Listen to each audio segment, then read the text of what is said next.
Nous sommes ici sur la colline du Gola,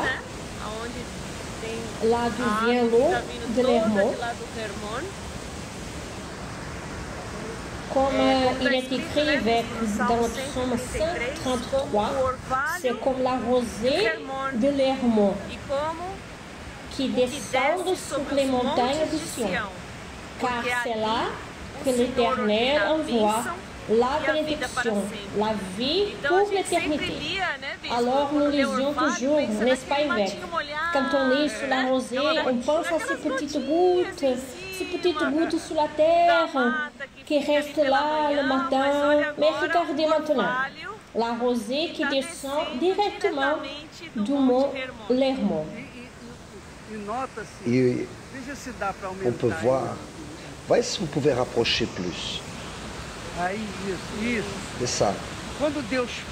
Lorsque Dieu parle de bénédiction pour la vie, normalement, on pense uniquement dans cette vie.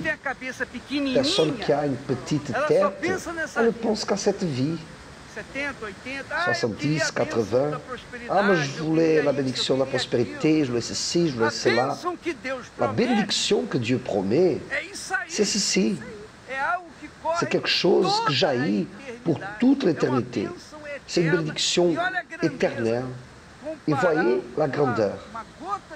Si on compare avec une goutte de rosée, et avec ça on peut comprendre la grandeur que Dieu essaye de nous montrer.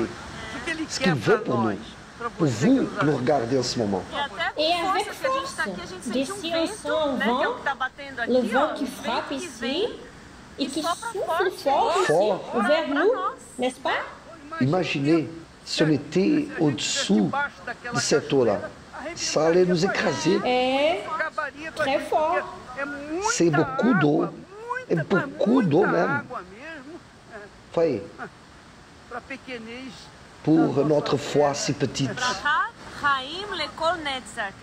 La bénédiction pour toute l'éternité. Il n'y a pas de bénédiction qui puisse rester dans cette vie pour toute l'éternité si tel est le Saint-Esprit. C'est précisément ça. Vous que nous assistez et qui, malheureusement, vous pensez uniquement dans vos petits problèmes. Et je sais qu'ils sont grands, sont énormes, immenses à vos yeux. Mais pour Dieu, le Tout-Puissant, c'est ça que je voulais que vous compreniez, pour le Très-Haut, pour le Tout-Puissant, plus grand que soit votre problème, il est insignifiant devant sa grandeur. Et lorsqu'il parle de la rosée, il essaye de montrer avec cette eau ici, ça c'est la rosée, c'est la rosée de Dieu. Ouvrez un peu votre entendement pour que vous voyez combien Dieu est grand. Dieu est grand et ne fait pas des choses limitées, il ne fait pas des choses petites, il ne fait pas des choses insignifiantes, il fait que des grandes choses. Donc la rosée que nous avons idée comme étant des petites gouttes dans une feuille, dans une fleur, voyez ce que Dieu nous montre.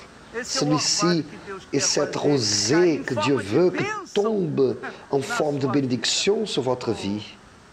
Celle-ci est l'image claire de ce que Jésus a dit, que celui qui boirait de cette eau jaillirait au-dedans de lui une source pour toute l'éternité. Imaginez cette eau jaillissant à l'intérieur de la personne, le Saint-Esprit. Et le Saint-Esprit qui descend à l'intérieur de la personne. Et cette eau-là, Yvette, c'est l'eau qui alimente et soutient tout Israël. Oui. Ah oui? C'est de cette eau qui vient tout le soutien d'eau en Israël. D'ici ça descend jusqu'à la Galilée, après au Jourdain. Donc Israël a presque 10 millions de personnes. Donc 10 millions de personnes buvant de cette eau quotidiennement. Vous pouvez imaginer combien d'eau on prend. Mais voyez, juste ça est assez. La petite goutte de rosée, c'est comme qu'une petite larme de Dieu, pleur de Dieu pour l'humanité, qui montre ce qu'il ressent pour ceux qu'il veut tellement sauver, tellement aider, tellement tendre sa main, faire des grandes choses. Mais malheureusement, il ne croit pas en lui, donc il ne peut rien faire. C'est la réalité. C'est comme le docteur. Vous allez chez le médecin doit écouter votre demande, requête, pour qu'il puisse alors exercer sa sagesse et vous aider.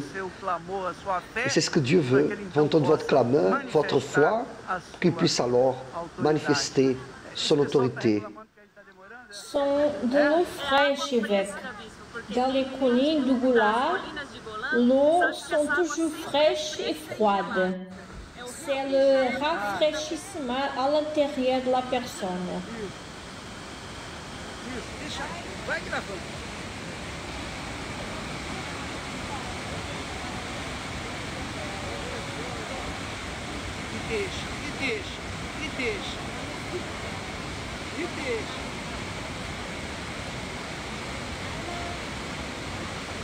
Um pouquinho mais para cima.